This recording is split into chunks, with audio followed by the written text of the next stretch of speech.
Yes, so next questions you can see 23 to 24, and here are 25 to 26. We'll see some five options are given.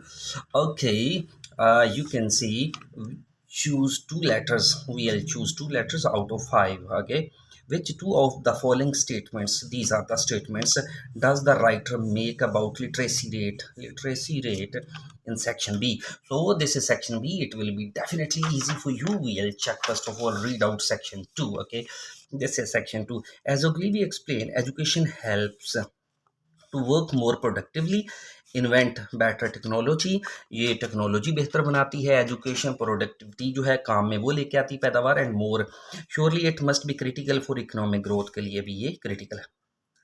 But if you look back through the history, अगर आप history में देखें, there is no evidence, तो कोई भी ऐसा सबूत नहीं है that having high literacy rate, कि अगर किसी का हाई लिटरेसी रेट है, जो कौमें ज़्यादा पढ़ी हैं लिखी हैं, made a country industrialise early, तो उन्होंने अपने मुल्क को जल्दी सनती बना लिया हो. यानी कोई भी ऐसा एविडेंस नहीं है कि लोग ज़्यादा पढ़े लिखे हों तो उन्होंने अपने मुल्क को सनती बना लिया हो. Between 1600 and 1900 England had only mediocre literacy.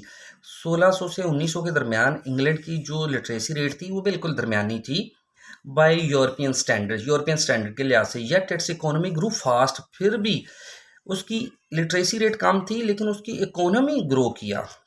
And it was the first country to industrialize, फिर ये पहला ही मुल्क था जिसने इंडस्ट्रियलाइज अपने आप को किया. एजुकेशन भी कम थी फिर भी इंडस्ट्रियलाइज किया. ड्यूरिंग दिस पीरियड, इसी दौरान, Germany and Scandinavian had excellent literacy rate. Germany और स्कैंडिनेविया का एक्सीलेंट लिटरेसी रेट था. ठीक है जी. तो फिर क्या हुआ? But there economy grow slowly, उनकी इकोनॉमी बहुत स्लो रही. देखें जी, बहुत स्लो रही. एंड दे इंडस्ट्रियलाइज लेटर, तो बाद में वो इंडस्ट्रियलाइज बाद में हुए. Modern cross country analysis have a struggle to find evidence that education causes economic growth. Modern cross country analysis, बहुत से ममालिक में तजज़ियात हुए हैं. क्या have modern cross country analysis have also struggled to find evidence. उनको कोई सबूत नहीं मिला कि that education causes economic growth, कि एजुकेशन जो है वो इकोनॉमिक ग्रोथ का बायस बनती है. Even though there is plenty of evidence that growth increases education, कि ग्रोथ जो है ना वो ग्रोथ एजुकेशन को इंक्रीज करती है, एजुकेशन नहीं ग्रोथ को करती. ठीक है, तो चले देखते हैं. Very little research has been done in the link between, कहीं पे भी ये नहीं है कि बहुत कम रिसर्च हुई. आप देख सकते हैं यहाँ पे रिसर्च नहीं हुई, इसका मतलब है ये नहीं होगा. Literacy rates in Germany between 1600 and 1900 were very good. जी ये देख लें आप, ये लिटरेसी रेट जो था ना जर्मनी में बिटवीन ये 1619 के दरमियान, वो बहुत गुड था. तो हमने ये पढ़ा भी हुआ है. ये देखें ज़रा, ये कहता है कि ये देखिएगा, there is no evidence that high literacy rate made a country industrialized between 1619. England had only mediocre. England की literacy rate तो mediocre थी, rates by European standard. Yet its economy grew fast. But and it was the first country to industrialize. During this period, यानी इस period के दौरान क्या था? Germany and Scandinavia had excellent literacy rate.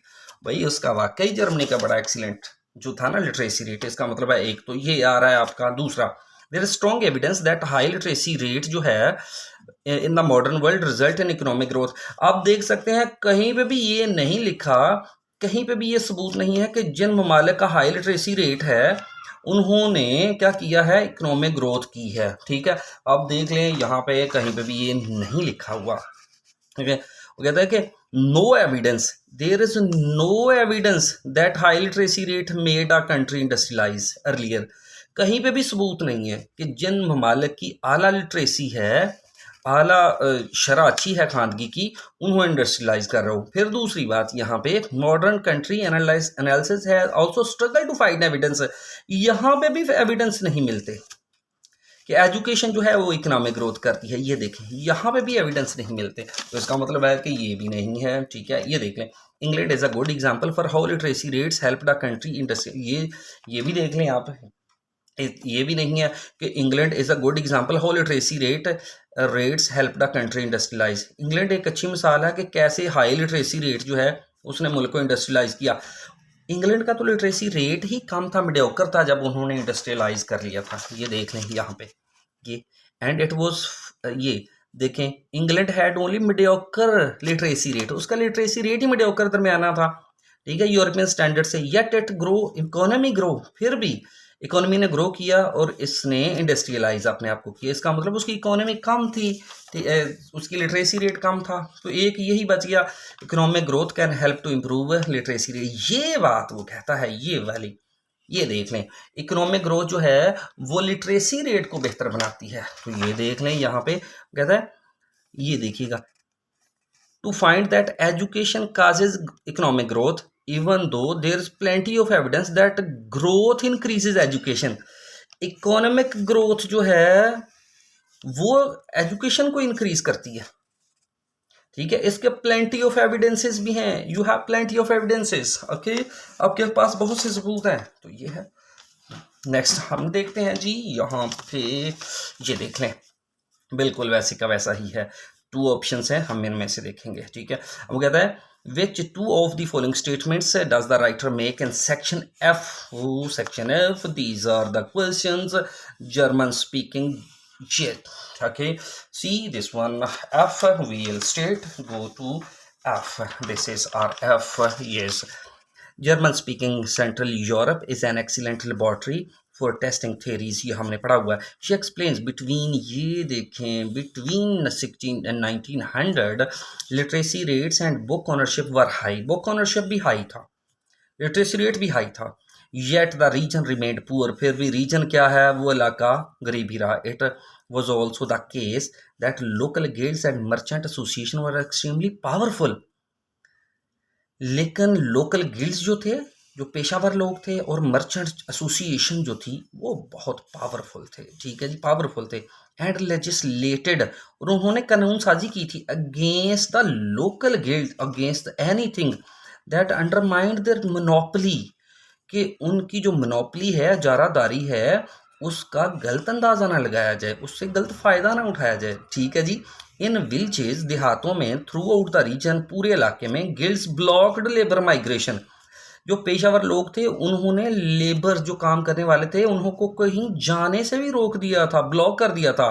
And रजिस्टेड changes that might reduce their influence, और उन changes को भी रोक दिया था जिससे उनका असर रसूख कम हो जाता। हम देखें जी, ये देख लें, they helped young people to learn skills, देखें कहीं पे भी ऐसा नहीं लिखा कि उन्होंने ये ऐसा किया। They were oppose to people moving, ये देख लें, they were oppose to people, उन्होंने लोगों को रोका, moving to an area for work, क्योंकि काम के लिए कहीं और जा सकें। तो ये देख लें, ये वाला, ये यहाँ पे पढ़ा था हमने। It was also the case that local gates and merchant association were extremely powerful, वो पावरफुल थे। एंड लेजिस्लेटेड, कानून साजी की थी, against anything that undermines their monopoly in villages through the region guilds blocked labor migration, ये देखें, blocked कर दिया था, वो जा ही नहीं सकते थे। ये है हमारे पास अभी, they kept better records than guilds in other parts of the world, आप देख ले हैं, कहीं पे भी ये ऐसा जिक्र नहीं है। they opposed practices that threaten, जी ये देखें, ये वाला, they opposed practices, उन्होंने उन इकदाम की मुखालफत की, that threatened their control over trade, ठीक है, जिससे तिजारत पर उनका जो कंट्रोल था उसको खतरा होता। अब ये देख लें यहाँ पे, ये it was also case that local guilds and merchant association were extremely powerful, वो पावरफुल थे। एंड लेजिस्लेटेड, कानून साजी की थी, अगेंस्ट एनीथिंग, किसी भी चीज़ पर, दैट अंडरमाइंड देयर मोनोपोली, जिससे उसके कंट्रोल को खतरा होता। तो ये देखें यहाँ पे, ये वाला भी दिया हुआ है जी, ये दोनों दिए हुए हैं, बी और D. They predominantly consisted of wealth merchant, इसका भी कहीं जिक्र नहीं है। तो ये था हमारा आज का जो टॉपिक था। टॉपिक कौन सा था? Does fuel. You can see it was really an amazing and easy reading. It was book 17 academic test 4 and reading passage 2, does fuel does education fuel economic growth? Take care, see you in the next video, bye.